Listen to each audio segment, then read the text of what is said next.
The first sign something was wrong came in the form of a citation taped to my front gate. Unauthorized structures in common view. HOA violation number 401C. It flapped in the wind like a cheap flag, accusing me of a crime I never committed. There were no unauthorized structures, just my boat dock and a shed I'd built 10 years ago, long before the HOA existed.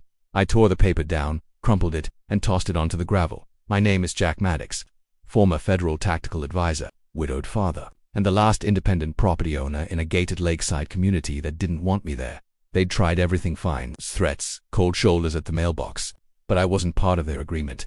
I didn't sign their papers. I owned my land outright, same as my father before me. But to the HOA, that made me an outlier, a problem. And problems, I'd learned, tend to disappear in quiet neighborhoods like this. It wasn't the petty harassment that finally made me take things seriously. It was my daughter. 6-year-old Lily was the sun in my otherwise gray sky, bright, curious, and unshakably kind. We spent our mornings feeding chickens and afternoons chasing frogs by the lake. She had no idea that a war was quietly simmering just past our HEDGEROW. Until the day she came home crying. I found her crouched behind the tool shed, trembling. She clutched her sketchbook like a lifeline, tears streaking dirt across her cheeks. 2 men followed me, she whispered. Down the trail. They had vests. One of them took a picture. My blood turned cold. What did they say? I knelt beside her, voice low. They asked if I had a guardian, if you were ... fit to raise me. I felt a slow, hot surge behind my eyes. Not anger, intent. I reviewed the footage from our perimeter cameras. Sure enough, 2 men, dressed like private security, no IDs visible. They followed Lily along the wooded path behind the property and snapped photos from a distance. HOA insignias were stitched sloppily onto their gear.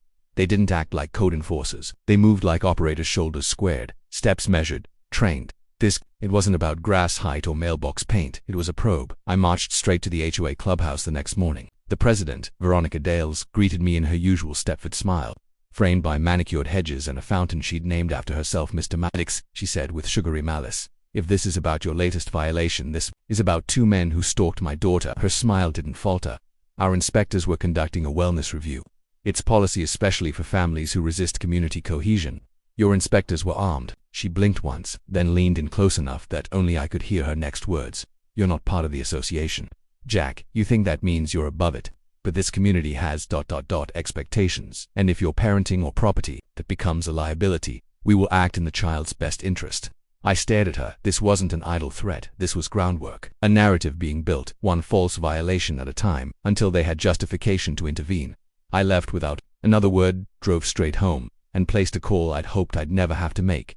Monroe, it's Jack, I've got a situation. The man on the other end didn't ask questions.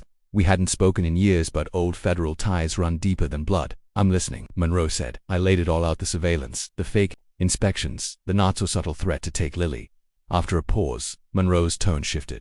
This isn't just overreach. It sounds like organized intimidation. If they escalate, we're going to need evidence, lots of it. And fast. I've got the cameras, the logs, everything. Good. Keep collecting. And Jack, yeah, if they make a move on your daughter, do not engage. Call me. We've been watching a few suburban outfits like this, little authoritarian kingdoms built behind white fences. But yours, it may be the one stupid enough to try something criminal. I hung up and walked outside, scanning the tree line. The air was still, but something in my bones said the storm hadn't passed. It hadn't even started. They thought they were circling a wounded father with no allies. What they didn't know, what Veronica would regret not knowing, is that I once trained the very teams that take down insurgent cells overseas. They'd poked the wrong bear, and if they dared to lay another finger on my daughter, they wouldn't walk away this time. Rain crept down the window pane like sweat on a glassy brow. I watched from the kitchen, mug in hand, as Lily played on the porch, jello raincoat zipped to her chin, boots stomping through puddles like she owned the storm. It had been quiet for days, too quiet. The HOA's usual paper assaults had stopped. No Phoenix and no inspectors. No shadowy figures on the trail. Even Veronica Dales had vanished into the mist. But silence from that kind of woman never meant surrender. It meant plotting. I'd seen it overseas in warlords and diplomats alike. That smile before the strike strategy. Veronica was no different. She didn't bark to assert dominance. She waited, and struck surgically. At 3:07 p.m., the quiet shattered. 2 black SUVs crept around the bend in perfect formation. One forward, one trailing. No logos, no plates. They stopped just outside my gate like wolves testing a fence. Lily turned at the sound, eyes wide. I moved before thinking, ripped the front door open and bolted toward her. That's when 4 men emerged. They wore tactical vests, matte black, No markings, just thin gold pins shaped like HOA badges, clipped like cheap disguises. But their posture, their gear, their synchronization, it screamed mercenary. One of them reached for Lily. She screamed and reached the porch as tires screeched from the woods. 3 unmarked vans burst from the tree line, kicking gravel and pine needles into the air. Doors flew open. Agents in full tactical gear stormed out, weapons raised and voices booming. Federal agents. Hands where we can see them. The impostors froze. One twitched toward his belt. Mistake. A suited agent tackled him mid-motion, pinning him to the wet gravel with surgical force. Another yanked the second man's rifle from its sling and swept him to the ground in a practiced spin. The other 2 gave up immediately, arms raised, mouths open, utterly stunned. That I gathered Lily in my arms, shielding her as the chaos unfolded around us. Jack, a voice called. I turned to see Monroe, dressed in full FBI field gear, helmet off, face grim. "You all right?" he asked, glancing toward Lily. "She's okay," I said, voice tighter than I wanted. "Scared, but not touched." Monroe nodded once. "Then we got here in time." Agents cuffed the impostors, dragged them toward the waiting vans. One of them, a thick-necked man with hollow eyes, muttered something about orders from above. I handed Lily to a waiting agent who took her gently inside. Then I walked with Monroe toward the now open SUVs. The interior smelled of bleach and rubber. Inside, on the back seat, lay a folder, photos of Lily, her school, her babysitter, notes on her routine, a custody document forged declaring temporary guardianship under one Veronica Dales due to community instability and child endangerment. I felt my fists curl. She was going to take her, I muttered. Monroe's voice hardened. They were going to disappear her. Use that fake document and claim you were unfit. Point to the violations, the security cameras, the erratic behavior, a pattern of non-compliance. She built the narrative. Over months, Monroe said, piece by piece. We've been watching her racketeering, illegal surveillance, even whispers of bribery, but this is full-blown criminal conspiracy. I stared at the trees as the impostors were loaded into vans, their hands zip-tied, heads hung. She made it personal, I said. And that's her mistake, Monroe replied. She crossed from civil abuse into federal crime. Now it's our game. Another agent approached with a duffel bag retrieved from one of the SUVs. Inside, burner phones, encrypted radios, forged IDs. This wasn't HOA security. This was black market enforcement. Someone had paid these men well, and it led straight back to Veronica. She's hiding something, I said. Something bigger than fines and fines. Monroe nodded slowly. And now we've got leverage. We stood on the porch as the rain slowed, mist rolling back across the lake like a veil lifting. Lily peeked out the door, eyes wide but dry. Are the bad men gone? She asked. I crouched beside her, wiped a raindrop from her cheek. They're gone, I said. And they won't be back. But in my gut, I knew it wasn't over. This wasn't just corruption.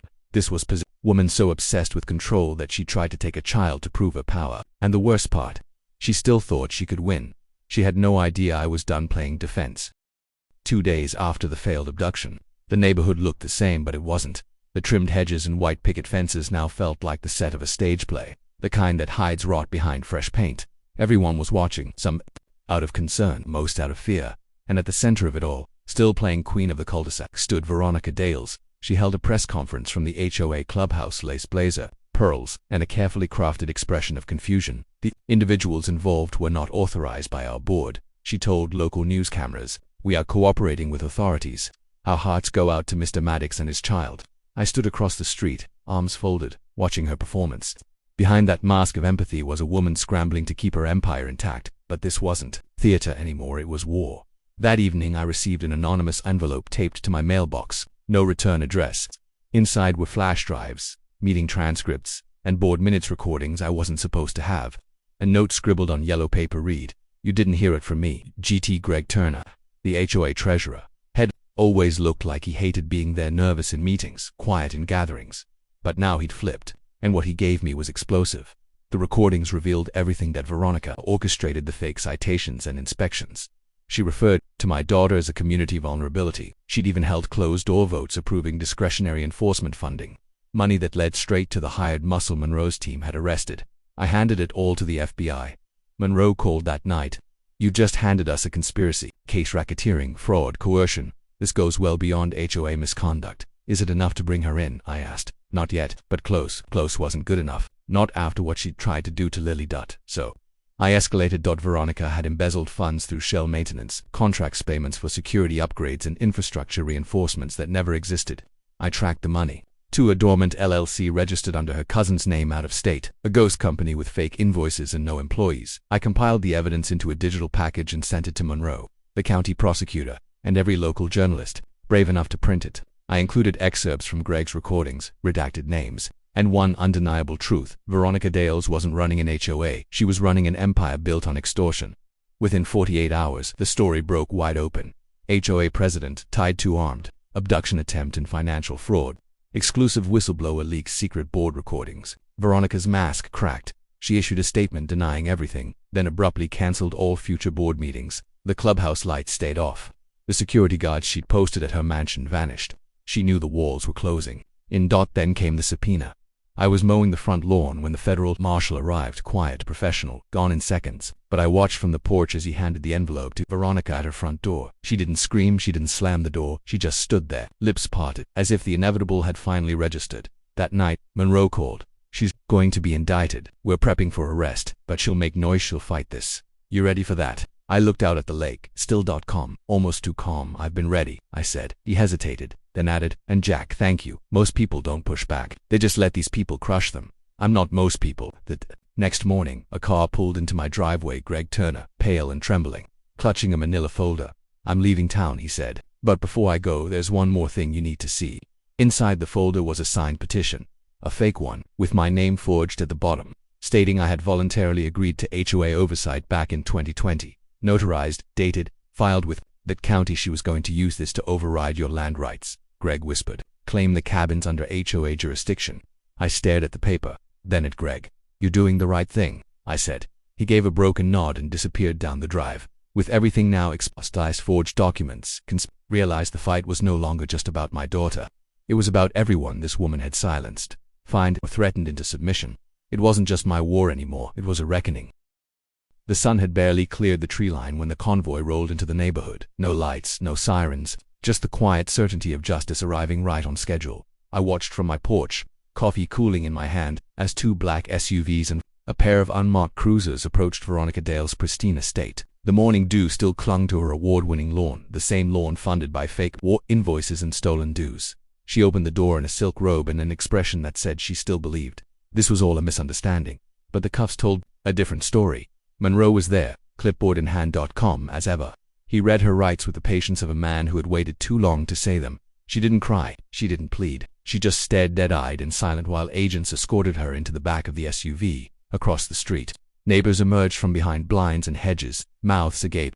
The queen had finally fallen, and she hadn't just lost her was headed for a federal courtroom. Back at my cabin, Lily was still asleep. I didn't wake up. She deserved a peaceful morning, something we hadn't had in months. That afternoon, Monroe and I met one last time at the former HOA clubhouse, now empty, its once imposing sign removed from the front gate. It's done, he said, handing me a folder. 17 counts: racketeering, conspiracy, wire fraud, attempted kidnapping. She's not walking away from this. And the board, I asked, collapsed. County voided its authority. No HOA, no more jurisdiction over your land. You're officially free. I nodded slowly, absorbing the finality. The fight was over, but the scars would stay. Monroe studied me for a moment.